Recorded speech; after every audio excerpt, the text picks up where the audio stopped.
Assalamualaikum warahmatullahi wabarakatuh. Sebelum saya mulai, izinkan saya memperkenalkan diri terlebih dahulu.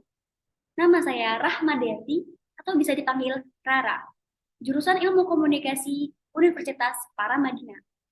Baik, saya ingin mempresentasikan yang bertemakan menjaga kesehatan mental.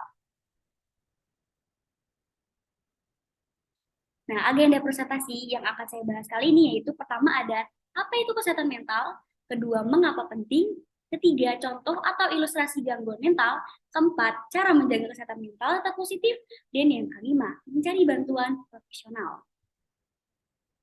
Nah, di sini yang pertama yaitu apa sih kesehatan mental itu? Ada yang tahu? Apakah tentang kejiwaan? Apakah tentang pikiran? Mari kita bahas kali ini.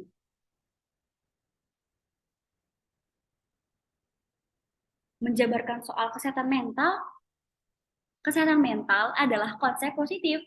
Cakupannya meliputi emosi, psikologi, dan interaksi sosial kita. Seseorang yang bermental sehat dapat menggunakan kemampuan atau potensi dirinya secara maksimal dalam menghadapi tantangan hidup seperti menjalin hubungan positif dengan orang lain. Nah, katanya kesehatan mental lebih dari kondisi pikiran kita, teman-teman. Ketika seseorang mengalami stres dan banyak pikiran, bisa terjadi gangguan perilaku, emosi, kemampuan berpikir, dan kesehatan fisik pada dirinya. Gejala emosional juga yang muncul dapat meliputi kemudian mudah tersinggung, mudah frustasi, tidak percaya diri, merasa tidak berharga hingga ujung depresi. Nah, di sini contoh gangguan mental. Yang pertama ada gangguan kecemasan, yang kedua gangguan mood, tiga gangguan psikotik, keempat ada gangguan makan, kelima gangguan kepribadian, kontrol impuls, dan terakhir OCD. Mungkin jika kalian topik ini menarik, kalian bisa cari tahu selanjutnya di sosial media. Berikutnya, ini ada contoh meme pada kasus gangguan jiwa, teman-teman. Kalian bisa lihat, di sini ada bapak-bapak yang sedang ingin mencoblos. Dan sebelahnya ada seseorang yang sedang memancing dengan uh, berbalik ya, seharusnya di darat, tapi ada di kolam ikan. Selanjutnya, di sini saya menemukan kasus berita kompas.com, katanya WHO hampir 1 miliar orang di dunia alami gangguan kesehatan mental. Yang selanjutnya ada 96% remaja dan dewasa di Indonesia alami anxiety. 88% diantaranya gejala yang lainnya. Dan yang terakhir ada katanya studi 2,45 juta remaja di Indonesia kena gangguan jiwa. Wah, makanya teman-teman kita harus memperhatikan mental diri kita. Oke, yang selanjutnya ada ilustrasi ya. Tapi karena ini berupa video dan tidak bisa di-share, mungkin saya akan menceritakan makna intinya. Di sini yang saya tangkap ada anak remaja, anak muda yang memiliki ibu atau nyokap dengan sangat keras didikannya. Kayak si ibu ini membandingkan anaknya dengan orang lain, suka menuntut dan mengeluarkan kata-kata yang kotor terhadap anaknya hingga si anak ini depresi, teman-teman. Tidak patut dicontoh, bukan? Selanjutnya keempat, bagaimana cara kita memperhatikan kesehatan mental positif? Ada tips dan saran praktis nih, teman-teman. Nah, di sini benar banget katanya. Pertama, jalin koneksi dengan orang lain. Tetap berkomunikasi baik dengan siapapun. Jangan pilih-pilih ya, teman-teman. Kedua, ada akui perasaan Anda. Be yourself dan jujur terhadap diri sendiri maupun ke orang lain. Ini juga sangat penting, jujur terhadap diri sendiri. Yang harus dilakukan ketika mental tidak stabil. Pertama, ambil napas dalam, lalu bersantailah. Kedua, rasakan kelima indera kita. Dan ketiga, cermati pikiran dan perasaan kita.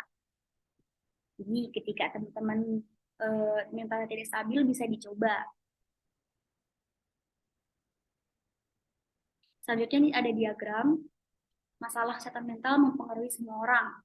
Ini dapat terjadi pada siapa aja.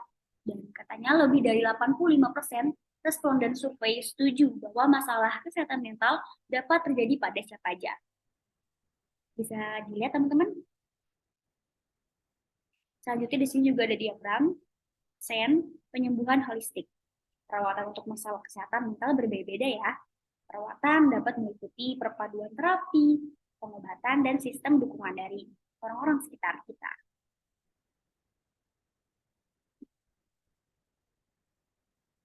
Dan yang terakhir, yang kelima, kapan sih kita harus mencari bantuan profesional atau psikolog? Itu sebenarnya kalian yang tahu waktunya tiba jika Anda merasa nyaman mencari bantuan.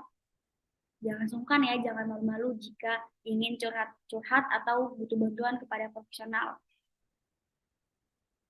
Ini adalah gejala atau tanda-tanda mengalami hal ini harus diperhatikan nih teman-teman.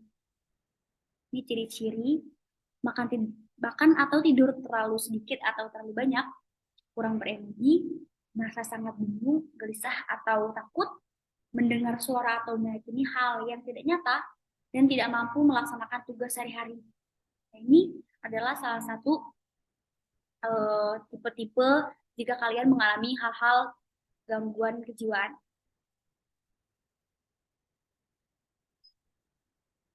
Nah, jangan ragu nih katanya untuk mencari bantuan profesional. Kita memberikan perhatian pada hati kita. Jadi, mengapa kita tidak dapat memberikan perhatian kepada pikiran kita juga? Itu katanya teman-teman. Di sini terakhir, sebelum saya tutup, ada quotes yang saya ingin bahas, yang saya ingin kasih tahu. Pertama yaitu, hidup bukan tentang mendapatkan apa yang kamu inginkan, tapi tentang menghargai apa yang kamu miliki dan sabar menanti akan yang memikirkan. Selanjutnya ada katanya, banggalah dengan siapa dirimu dan jangan malu dengan cara orang lain melihatmu. Selanjutnya ada tegas akan diri sendiri, buang pikiran negatif dan lakukan yang terbaik. Yang terakhir, percayalah pada dirimu sendiri. Itu ya teman-teman. Jadi semua yang saya tadi bahas semoga bisa dimengerti oleh teman-teman dan bisa dipraktekkan dalam kehidupan sehari-hari.